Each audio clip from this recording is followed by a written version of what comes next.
Sir, സിറിയയിലെ റഷ്യയുടെ army ബേസുകളൊക്കെ ഏതാണ്ട് നശിച്ചുകൊണ്ടിരിക്കുകയാണ്. അപ്പോൾ റഷ്യ കളം മാറ്റി ലിബിയയിലേക്ക് പോകുന്നു എന്ന് പറയുന്നല്ലോ. അപ്പോൾ CNN, അമേരിക്കയിലെ പ്രധാനപ്പെട്ട മാധ്യമം ആയിട്ടുള്ള CNN, ഇവിടെയും അവർക്ക് നിക്ഷേപമൊക്കെ ഉണ്ട്. അപ്പോൾ CNN ഫ്ലൈറ്റ് ഡാറ്റ വെച്ച് ഒരു റിപ്പോർട്ട് ചെയ്തിട്ടുണ്ട്. അതായത് സിറിയയിൽ റഷ്യക്ക് വലിയ നിക്ഷേപങ്ങൾ, താവളങ്ങൾ, ആയുധപ്പുരകൾ ഒക്കെ ഉണ്ടായിരുന്നു. ഇതിനെതിരെയൊക്കെ ഇസ്രയേലിൻ്റെയും അമേരിക്കയുടെയൊക്കെ ആക്രമണങ്ങളൊക്കെ നടന്നു. ഈയിടെ സിറിയയിൽ അസദ് പലായനം ചെയ്ത് തുടർന്നുള്ള ഭരണമാറ്റത്തിൻ്റെ ഇടയ്ക്കൊക്കെ ഇതെല്ലാം കൂടി നശിപ്പിച്ചു. ഇറാനും നഷ്ടം, റഷ്യക്കും നഷ്ടം. സിറിയയിലെ നിക്ഷേപത്തിൽ ഇറാന് വലിയ ശതകോടികളുടെ നഷ്ടം സംഭവിച്ചിട്ടുണ്ട്. അപ്പോൾ ഇപ്പോൾ ഫ്ലൈറ്റ് ഡാറ്റ നോക്കുമ്പോൾ ഈ മറ്റേ സിറിയയിൽ നിന്ന് റഷ്യയുടെ ആന്റോണോവ് AN-124, ഇലൂഷൻ IL-76 ഇതൊക്കെ ഈ ട്രാൻസ്പോർട്ട് വിമാനങ്ങളാണ്, ഈ ചരക്ക് വിമാനങ്ങൾ എന്ന് പറയാം.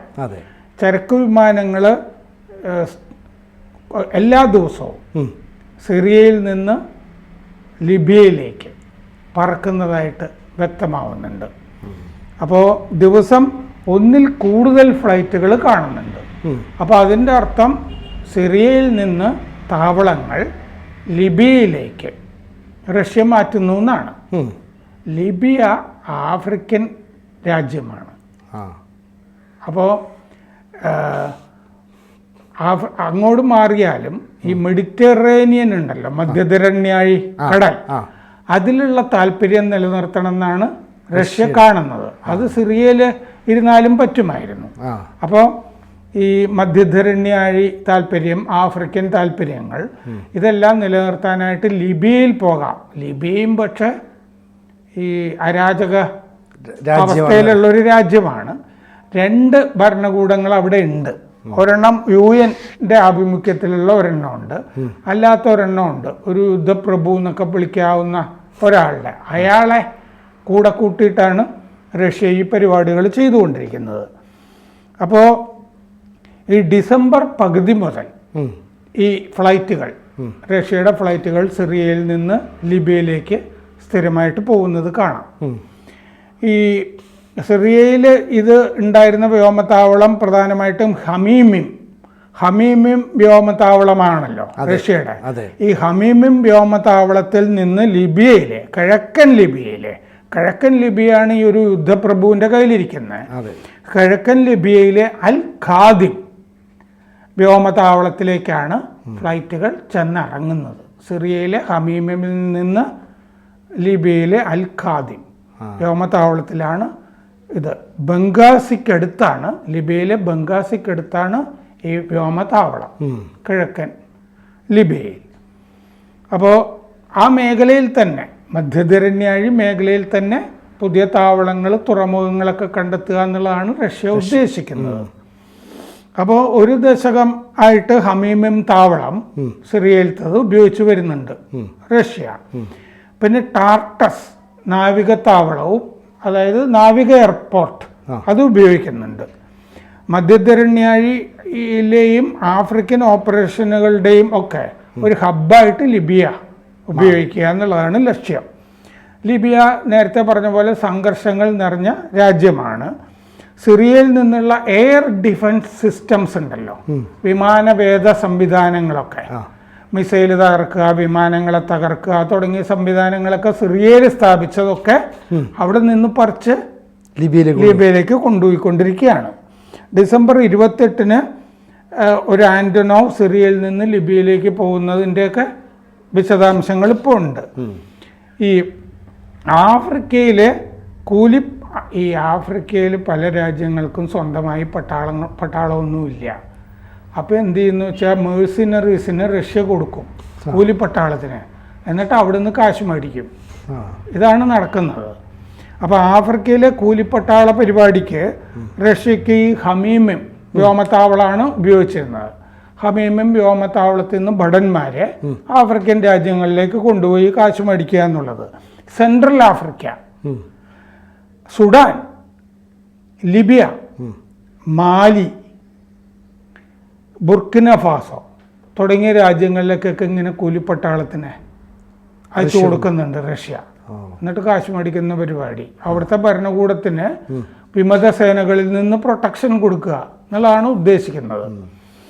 ലിബിയയിൽ നിന്ന് ഫ്ലൈറ്റ്സ് ഈ മാലിയിലെ, മാലി എന്ന് പറയുന്ന ആഫ്രിക്കൻ രാജ്യമാണ്, മാലദ്വീപ് അല്ല. മാലദ്വീപിന് മാലദ്വീപ് എന്ന് തന്നെയാണ് പറയേണ്ടത്, അതിനെ മാലി എന്ന് പറയുന്നത് ശരിയല്ല. അപ്പോൾ ലിബിയയിലെ നിന്നുള്ള ഫ്ലൈറ്റ് മാലിയിലെ ബമാക്കോയിലേക്ക് പോകുന്നതായിട്ട് ഇപ്പോൾ കണ്ടെത്തിയിട്ടുണ്ട്. ഫ്ലൈറ്റ് ഡാറ്റയിലുണ്ട്. അവിടെ ഫ്രഞ്ച് സേന ഉണ്ടായിരുന്നു. അതിന് പകരം ഇപ്പോൾ റഷ്യൻ കൂലിപ്പട്ടാളത്തിനെ മാലി ഭരണകൂടം ഉപയോഗിക്കുന്നുണ്ട്. ലിബിയൻ ജനറൽ ഖലീഫ ഹഫ്തർ, അയാളാണ് ഈ കിഴക്കൻ ലിബിയ നോക്കുന്ന പട്ടാള മേധാവി. ലിബിയൻ ജനറൽ ഖലീഫ ഹഫ്തറിനെ തുണച്ചിട്ടാണ് റഷ്യൻ സേനാ വിഭാഗങ്ങളൊക്കെ ലിബിയയിലുള്ളത്. അയാളാണ് അവിടെ സഹായിക്കുന്നത്. ഈ ഹഫ്തറുമായി ഉറച്ച ബന്ധത്തിന് ഈ റഷ്യയുടെ ഉപപ്രതിരോധ മന്ത്രി, deputy defence minister Yunus Bek യെവ്കാവ്റോവ്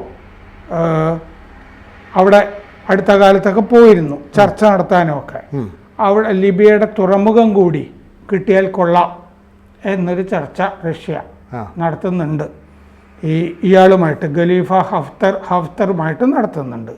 2014 മുതൽ ലിബിയയിൽ 2 ഭരണകൂടങ്ങളുണ്ട്. അത് ശത്രുതയിലുമാണ് ആ 2 ഭരണകൂടങ്ങൾ.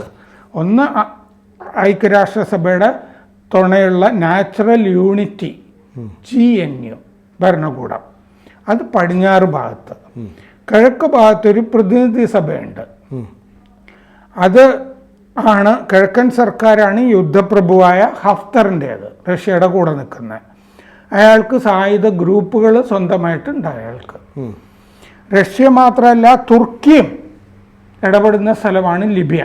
ഈ 2 ചേരികളിൽ ഒരു ചേരിയിൽ തുർക്കിയുമുണ്ട്. ലിബിയയും താമസിയാതെ സിറിയ പോലെയാകും എന്നാണ് നിരീക്ഷകർ കരുതുന്നത്. ഈ സംഘർഷം കൂടുകയാണല്ലോ ഇനി റഷ്യയും കൂടി ചെന്ന് കഴിയുമ്പോൾ.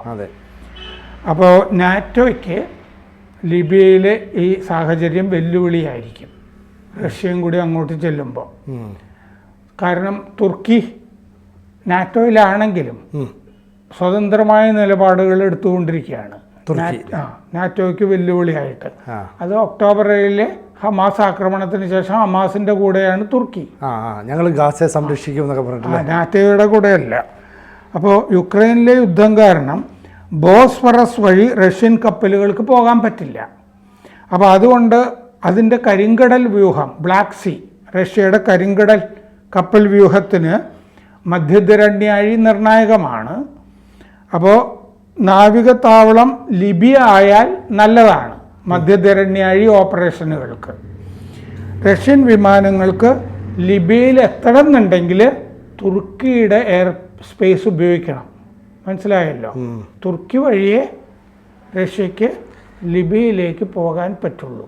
അപ്പോൾ തുർക്കിയെ കൂടെ നിർത്തേണ്ടി വരും. അപ്പോൾ തുർക്കിയും റഷ്യയും തമ്മിലൊരു സഖ്യം ഉണ്ടാകുന്നത് സാധ്യതയുണ്ട്. നാറ്റോയ്ക്ക് വലിയ ഭീഷണിയാണ്. അത് മാത്രമല്ല സാറേ, ഈ തുർക്കിയിലെ എർദോഗന് ഈ കുറച്ച് ഭാഗം ഈ പിന്നെ നമ്മുടെ ആക്രമണം നടത്തിയില്ലേ മറ്റേ സിറിയയിൽ, അപ്പോൾ കുർദുകളെയൊക്കെ പ്രൊട്ടക്ട് ചെയ്യുന്നത് അമേരിക്ക. അപ്പോൾ അതിൻ്റെ ഒരു കുർദുകൾക്കെതിരെയാണ് തുർക്കി. അതെ. അപ്പോൾ റഷ്യ ഒരു സഹായമായിട്ട് എന്നാൽ അവർ ചിലപ്പോൾ സ്വീകരിക്കുകയും ചെയ്യും. അതെ. അപ്പോൾ നാറ്റോയ്ക്ക് വലിയൊരു ഭീഷണി. തുർക്കി നാറ്റോയിലെ അംഗമാണ്. എന്നിട്ടാണ് അമേരിക്കക്കെതിരെ പണിയെടുത്തുകൊണ്ടിരിക്കുന്നത്. ഇപ്പോഴാണെങ്കിൽ ലിബിയയിലേക്ക് പോകാൻ റഷ്യൻ വിമാനങ്ങൾക്ക് തുർക്കിയുടെ വ്യോമമേഖല തുറന്നു കൊടുത്തിട്ടുമുണ്ട്. അപ്പോൾ തുർക്കി എല്ലായ്പ്പോഴും മതേതരത്വ നിലപാടാണല്ലോ കാണിച്ചുകൊണ്ടിരുന്നത്. അങ്ങനെയല്ലേ നാറ്റോയിൽ അംഗത്വം ലഭിച്ചതും. എല്ലാ വലിയ മതേതരത്വമാണല്ലോ ഈ ഹാജിയ സോഫിയയിലൊക്കെ കാണുന്നത്. മ്യൂസിയം ഒക്കെ എടുത്തിട്ട് പള്ളിയൊക്കെ ആക്കി മാറ്റിക്കൊണ്ടിരിക്കുകയാണല്ലോ. വേറെ സ്ഥലങ്ങളൊക്കെ മോസ്കുകളൊക്കെ ആക്കുന്നുണ്ട്. അങ്ങനെ ഒരു മതേതരത്വമൊന്നുമില്ല.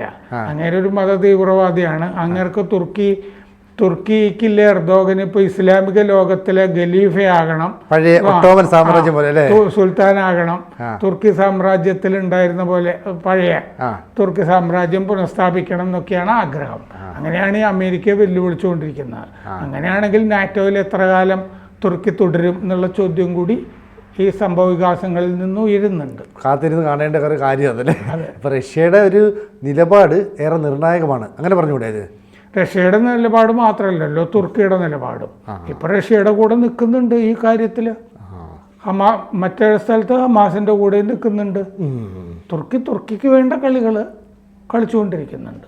കൂടുതൽ വാർത്തകളും വിശേഷങ്ങളും നിങ്ങളിലേക്ക് എത്താൻ ABC മലയാളം സബ്സ്ക്രൈബ് ചെയ്യുക, ബെൽബട്ടനും അമർത്തുക.